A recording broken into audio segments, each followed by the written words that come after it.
This week on the Delta, it's been the tale of two rivers. There's been some very good fishing. There's been some very tough fishing. The birds are always out here. They're always cooperating, but the fish aren't always cooperating. So we'll get into that in just a minute. Before we do, we'll see some of the pictures from some of the more successful anglers that have caught fish in the last week. Then we'll get right into the report. Hey guys, thanks for joining me. This is the report for August 8th. And we're going to start off by letting everybody know about the 12th annual Mike Vaughn Classic out at Ladd's. That's going to be August 18th. If you haven't fished this tournament, it's a great tournament to go out and just have fun. It's friendly competition. The family will be out there. Great people. If you have any questions that are not up in the flyer here, call Tony at 916-470-6741. Or you can call Reggie at 916-856-7190. It's going to be a fun tournament. I'm going to be out there. If you're out there fishing or you just come out to see the weigh-in, make sure you stop and say hi. Maybe give me a fishing report and we'll talk about what's going on here in the Delta. And that is the 12th annual Mike Vaughn Classic out at Ladd's, August 18th. Let's get into some more river business.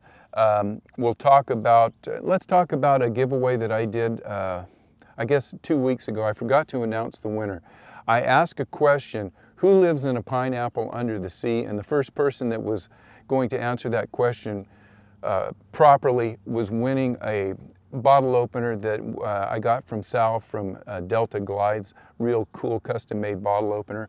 Well, the winner of the questionnaire was Ryan, and he answered the question properly. Who lives in a pineapple under the sea? SpongeBob SquarePants. I never knew how popular SpongeBob was. I think I had over 100 right answers. I've got to get this guy on the channel and get into what the heck he's doing living in a pineapple down under the sea. But if I'm thinking right, if he's down under the sea, he's got to know a little bit about what's going on with fishing. So we're going to try to get SpongeBob on and give him a chance to spill the beans. Also, on it's a high note, I think. I had a iRod giveaway for the 10,000 subscriber giveaway, and the winner of the iRod, and this is a fishing rod, an iRod fishing rod of your choice from the Bass Hole Tackle Shop, was Nate. I got a call from Nate. And Nate is one of those guys that has more rods and reels that he can handle. So he is donating that rod back, and he wants it to go to a youth angler, high school or younger angler. So we're going to find a way to take that iRod and do another raffle for just the youth. And one lucky young angler will be getting a iRod of his choice from the Bass Hole. We'll figure out how we're going to do that in the next week or so, and we'll get you guys, the young anglers, to get in here. And to get into this drawing, you don't have to be a young angler. You could be a parent of an angler or someone that is mentoring a young angler, but the rod is going to go to a young angler. And big congrats or shout out to Nate for knowing that he has all the gear that he needs, and he's going to donate that iRod. So with that, what else are we going to talk about? Oh, one more picture from Matthew from the Delta Saints. I got to get this up. This fish was not caught in California, but it was Matthew's personal best, an absolute hog, 10 pound, 3 ounces. And I got to give a young high school angler, Matthew, his congrats. It may be a long time before you catch another one like that, Matthew. It's a beautiful fish. Make sure you don't erase that off of your phone and show everybody you possibly can. And you know what? When you get back in school, show that to all your girlfriends. They're going to like you a little bit more. They know you can catch that big fish. That's a real date getter.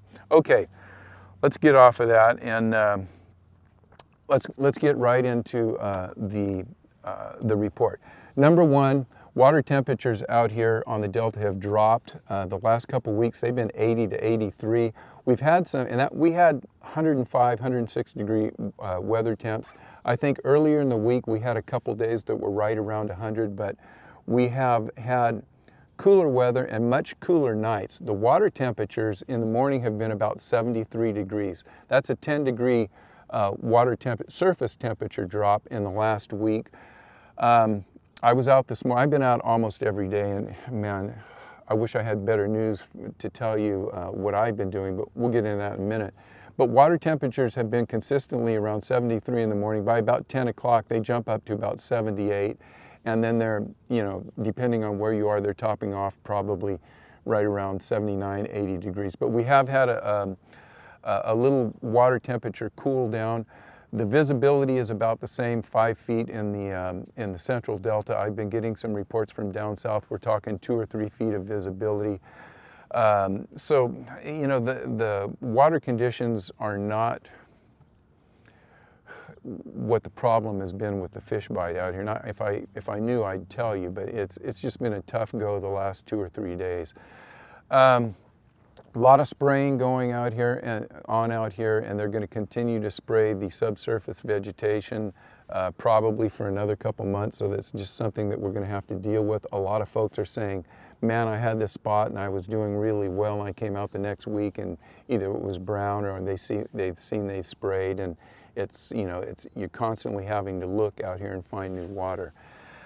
With that being said, let's talk about the Snag Proof Open that was last week, and that was the tale of whoever you were out here. The guys at the top did very well. Mid to, there was a couple hundred boats, or close to a couple hundred boats that fished if you count the pros and the AMs. Top guys did very well, but once you got down to the midsection, it was really tough, and I talked to several of the people that competed in this, and there was a lot of sad faces going around. Now, on the pro side, guess who won the tournament? Juan Acosta and Mike Gomez. Anybody heard of those guys before? I think they won it last year. 2 big sticks out here. 2-day tournament, 3 fish per day. They had 25.71 pounds. Congratulations to Juan and Mark. And they were, they're at the top of the heap. What can I say? I think I ate a bug. It wasn't bad though. I'm gonna have to find out what kind of bug that was. On the AM side, Bill and Richard Boyd won. They had 18.8. Not a bad weight. Quite a bit lower than what Juan and Mark had, but still a good weight. But man, the guys that were in the middle towards the bottom, a lot of guys didn't weigh in. A lot of guys, again, one or two fish hard for 2 days in a row, and that is tough to take. When you fish team, you fish for 2 days and you only catch 1 or 2 fish.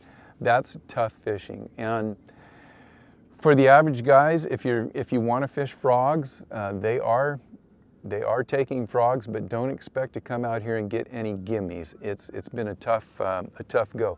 And I'll throw out a couple of things.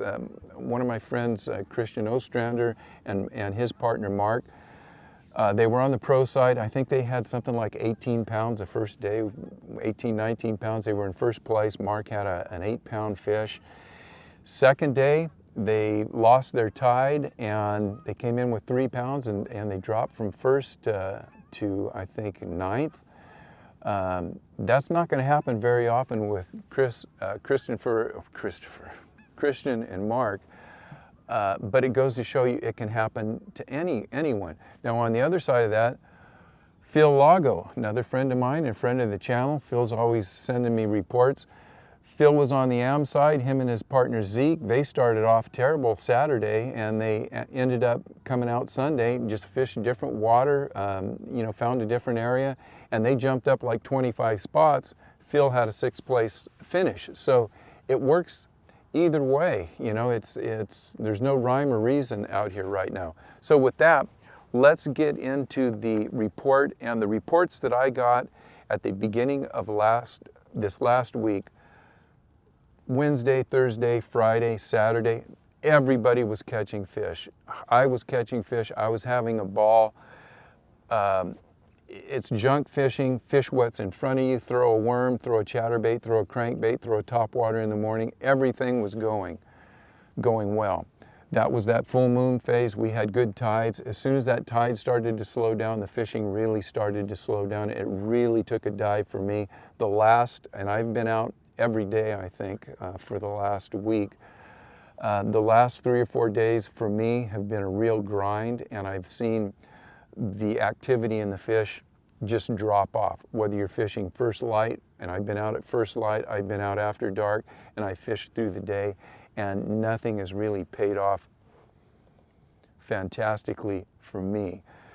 One of the things that I can say is the river is in good shape, and around Paradise Point there is a biomass of, especially in Bishop Cut, if any of you guys have been out there, a biomass of shad. They're all about 3 or 4 inches long, and I would imagine they're all congregating to spawn, or they've just finished spawning, and I imagine some of you guys are seeing that same thing in other areas of the Delta.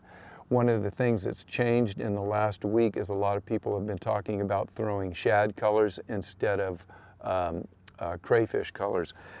I have been throwing, one of my baits that I've been doing pretty consistent on for what the fish that I have been catching is a jerk bait. Don't forget about the jerk bait. I know a lot of people don't throw them during the summer months here. This is a stunner. And I've been using this kind of gold back or black back with a gold side, and that's been my most consistent bait. And I'll tell you how I've been throwing that thing in just a minute, because it has to do with the area that I'm throwing the bait in. If you want to find fish out here, you're going to have to fish when that tide is moving. If the tide's not moving, you're just going to have a tough time. I'm just going to put it that way. Doesn't matter if it's low tide, high tide, incoming, outgoing, that tide has to be moving. The first 2 hours of any tide, you're going to have a chance to catch a fish. And low tide has been just as good as high tide, especially if you're fishing frogs.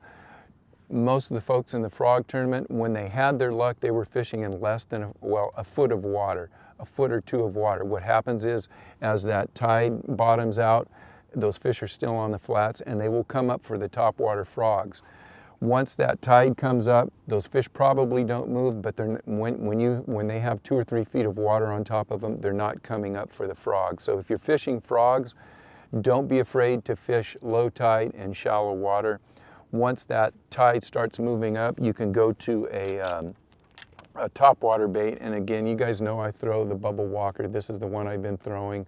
And I've had consistent luck on that bubble walker, fishing on flats, fishing points, but I haven't been catching big fish. And I have had 3 or 4 big bites this last week that I have not hooked up with. And that's telling me the fish that I'm having come up just aren't eating the baits. And I'm not saying I catch every fish that comes up, but generally if I get 3 or 4 nice big blow-ups, I can hook up with a couple of those. So don't be afraid to lose a few fish out there on top waters. It's been very exciting when they come up, heart-stopping, but man, I wish I can catch a couple of these fish. Now, my big fish of the week, I got a picture for you, 5.5 pound fish, and it was taken on a stunner, and it was taken, that's a jerk bait, it was taken last, I think, Friday. So I was telling you, that those were the days when we had the tides and the fish were biting. I was on one Thule island, and I caught that fish. I picked up a couple fish right around the 3 pound range, right on that same island. And one of those big fish, the 3 pound fish that I had a 5 or 6 pounder following it. So I was just in the right spot at the right time. I've been back to that place 2 or 3 times, and I think I've caught 2 dinks out there. With that, the topwater bite in the morning and the evening, and I've been out before sunup and I've been out after sundown, just hasn't materialized. The big fish aren't moving at that point, at that time. I'm getting a few fish. The numbers aren't great, but even the fish that I'm catching are either rats to fish up to about 1.5 pounds. Not great for that change of light bite. My number one area that I've been fishing is points with moving water. That's all I can say. And I'll start 20 feet on one side of the point, I'll work my way around, and my most efficient bait has been this Berkeley Stunna jerk bait or some type of jerk bait. I'm not fishing right up in the point, I'm fishing the outside ledge in about 5 or 6 feet of water, and I'm just working around, cast, cast, cast. I get to the point, I throw it out to the front of to the deeper water in the point, I bring it into the point, I go around the point, fish the other side, and I'm done. I have found that chasing a little bit of breeze really helps, and for sure chasing chasing some shade. And I don't know if you can see what's in front of me. It doesn't have to be a lot of the shade. The sun's coming up over these tules now. You see the sun's on the water out here, but we've got just a little shade line. If you can stay in that shade line and find a little bit of breeze with a current, that's when I've had my best luck. If we have these flat, calm days, the topwater fishing has been super tough. You've got to stay very close to vegetation, and if you're going to catch fish, you're probably going to want to be throwing a frog, and it's got to be over some type of cover. The fish are holding on flats, but they've been stingy. If you go to a flat and it's a big flat, you're going to want to go right to, let me grab something here for you. I call this stuff pennywort. This is what's out here. If you can find this pennywort and you've got just a 4-foot patch of it and everything else is slop, you want to go right to that fresh vegetation, throw a bubble walker, throw a worm, whatever you can get in there. If there's a fish there, it's going to take it in the first or second cast. Go right to that growing green vegetation on these big flats, and if you don't get anything there, you probably want to leave that flat. The other thing that you're going to look for is obviously a tule or a tule clump that's in the middle of that flat. If those places aren't holding fish and those fish aren't active, I'd go to the next flat, because I've really worked hard with topwater baits. I've been throwing some crankbaits. I've been throwing some chatterbaits. A donkey rig with a fluke has worked. My son Nate was out the other day. He had a really good day on flukes, caught a couple of nice fish, but that was that Thursday, Friday of last week. Last few days have been really tough. All of the fish that I've been getting on the faster moving baits have been small fish. I have picked up a few decent fish on worms, but decent fish meaning 2 pounds. Everything has been really tough for me. So with that, that's about all I can give you, and hopefully we'll all have better luck next week. Continue to send in your reports, and until then, I will say this. Even though the mornings and the evenings haven't been producing, they have been beautiful times to get out here and fish. The sunrises and sunsets have been beautiful. The mosquitoes haven't been too bad. And you know, the anticipation of catching a big fish is always there at that change of light bite. So if you get a chance to get out, I'm not telling you, you know, don't get up and get out there early, but fishing just hasn't been that tough. But go out and enjoy it anyhow. So thanks for watching. We'll see you guys next week. Good luck. Stop